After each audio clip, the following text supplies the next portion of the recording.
कबड्डी जिहड़ी तुसीं खेडदे हो चंडा वाली जी ये बहुत ज्यादा फिक्सिंग नज़र आउंदी है। हुण अक्सर तो साडा भाई है जवेद जट्टू उहदी वीडियो दे अंदर बमसी नाल अक्सर वो कपड़ियां दे विच ही लड़ाई शुरू हो जाती है। साडा बिजली है वो बंदे चुक चुक के सटदा है, यानी कि ना नॉर्मल तो अलहदा नज़र आउंदी है।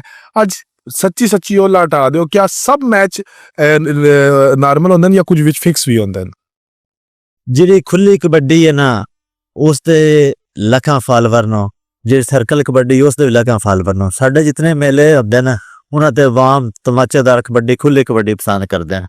और खुली कबड्डी विच कोई चंद ही खिलाड़ी ने जेड़े खेल रहे हैं, जिन्हां विच जुए जट्टू, बमसी, रबान बिजली, फरूक मुच्छां वाला, मैं भी खेल रहा।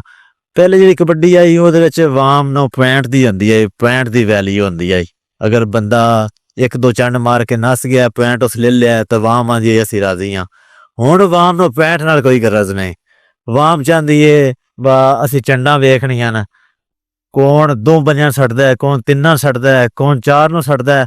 जितना ज्यादा तुसी सर्कस करोगे उतना आवाम तुहानू ज्यादा प्यार करदी, उतनियां ताड़ियां लगन दियां, हूटिंग होवे दी। फिर ये प्लेयरां मजबूर आवाम करवा रही है। जिस टाइम साडा मकसद भी आवाम नूं ही राजी करना है ना। असीं कईयां मैचां ते जांदे आं, आवाम आंदी है ज्यादा चंडा मारो, लेकिन जेड़े मैच करवा रहे होंदे ने वो आंदे नहीं तुसी एक दो चंड मार के ना सकदे हो, पॉइंट लवो। असीं वो मैच खेले ना अध विच आवाम जिहड़ी वो ग्राउंड छड़ के चली गई है, या उन्हें रौला पा दिता बई किहड़ी कबड्डी असीं चंडा वेखण आए हां। जिस टाइम चंडा मारदे हां आवाम नूं राजी करने वास्ते, फिर वाम आखदी है बई तुसीं फिक्सिंग कीती है। फिक्सिंग ते नहीं होंदी, चंडा ते बिल्कुल ओरिजिनल लग रही होंदियां।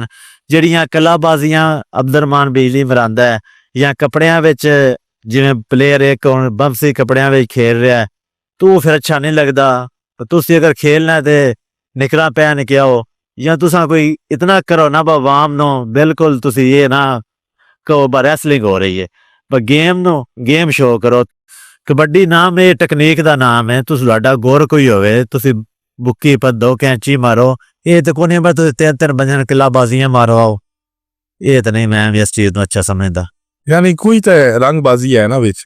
वाम साडी पसंद ही रंगबाजी कर दी है। जिहड़ा जितनी ज्यादा रंगबाजी करे वो उतना बड़ा स्टार है। जिहड़ा जितनी बड़ी करे तो ये तो यानी कि मतलब ये है कि अगर मेरी जेब च लाख रुपया है तो फिर वो मैच तो मैं ही जीत के आवांगा।